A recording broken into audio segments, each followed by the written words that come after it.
ঘরে মাছ মাংস না থাকলে এভাবে সয়াবিন বাড়িতে করে দেখুন, মাছ মাংসের স্বাদকেও কিন্তু হার মানাবে। নমস্কার বন্ধুরা, টেস্টি ডিশেস বাই রুমা চ্যানেলে আপনাদের সকলকে স্বাগত জানাই। সয়াবিনের এই রেসিপিটি করার জন্য আমি 3টে ছোটো মাপের পেঁয়াজ নিয়েছি, 3-4টা রসুনের টুকরো এবং অল্প আদার টুকরো দিয়ে স্মুথ পেস্ট করে নেব। সয়াবিনটা আমি আধা ঘন্টা জলে ভিজিয়ে রেখেছিলাম এবং জল চিপে নিয়ে ম্যারিনেট করে নেব। ম্যারিনেট করার জন্য আমি দিলাম হলুদ, লঙ্কার গুঁড়ো, লবণ এবং দই। ভালো করে মেখে আধা ঘন্টার জন্য রেখে দেব। এবার কড়াতে তেল দিলাম, আমি সাদা তেল ব্যবহার করেছি, আপনারা সরষের তেলেও করতে পারেন।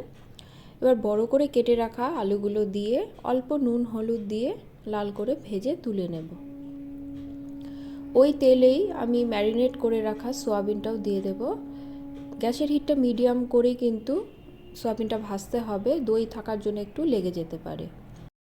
এবার কড়াতে আর একটু তেল দিলাম, এতে তেজপাতা, শুকনো লঙ্কা এবং গোটা জিরে ফোড়ন দেব। ফোড়ন থেকে সুন্দর গন্ধ বেরোলে বেটে রাখা পেঁয়াজ, রসুন এবং আদার পেস্টটা আমি দিয়ে দেব। 2-3 মিনিট আমি ভেজে নেব। 2-3 মিনিট পরে দেখুন আমার পেঁয়াজটা রং কিন্তু একটু পরিবর্তন হয়েছে। এবার আমি এর মধ্যে টমেটো পেস্ট দিয়ে দেব।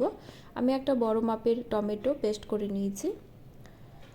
টমেটো দিয়ে একটু ভালো করে মিনিট 2 ভেজে নিয়ে এর মধ্যে দিয়ে দেব হলুদ, লঙ্কার গুঁড়ো, লবণ, জিরে গুঁড়ো ও ধনে গুঁড়ো।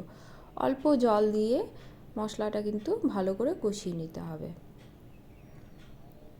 মশলাটা একটু সময় নিয়ে কষিয়েছি, মিনিট 5 একটু জল দিয়ে বারবার কষিয়ে নিলে মশলাটা কিন্তু ভালো কষানো হয়ে যায়।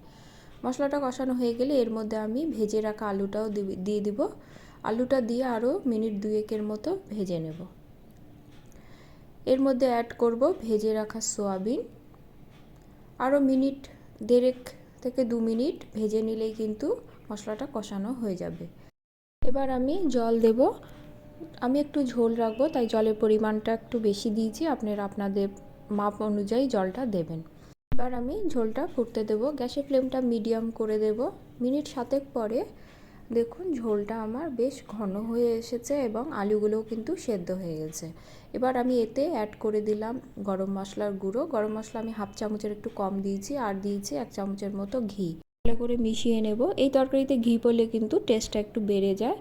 উপর থেকে ধনেপাতা ছড়িয়ে দিলেই এই সোয়াবিনের তরকারিটা রেডি। আপনাদের ভিডিওটি ভালো লাগলে লাইক কমেন্ট করবেন এবং সাবস্ক্রাইব করে পাশে থাকবেন, এই আশা রাখি। দেখা হবে পরের কোনো ভিডিও নিয়ে। সকলে খুব ভালো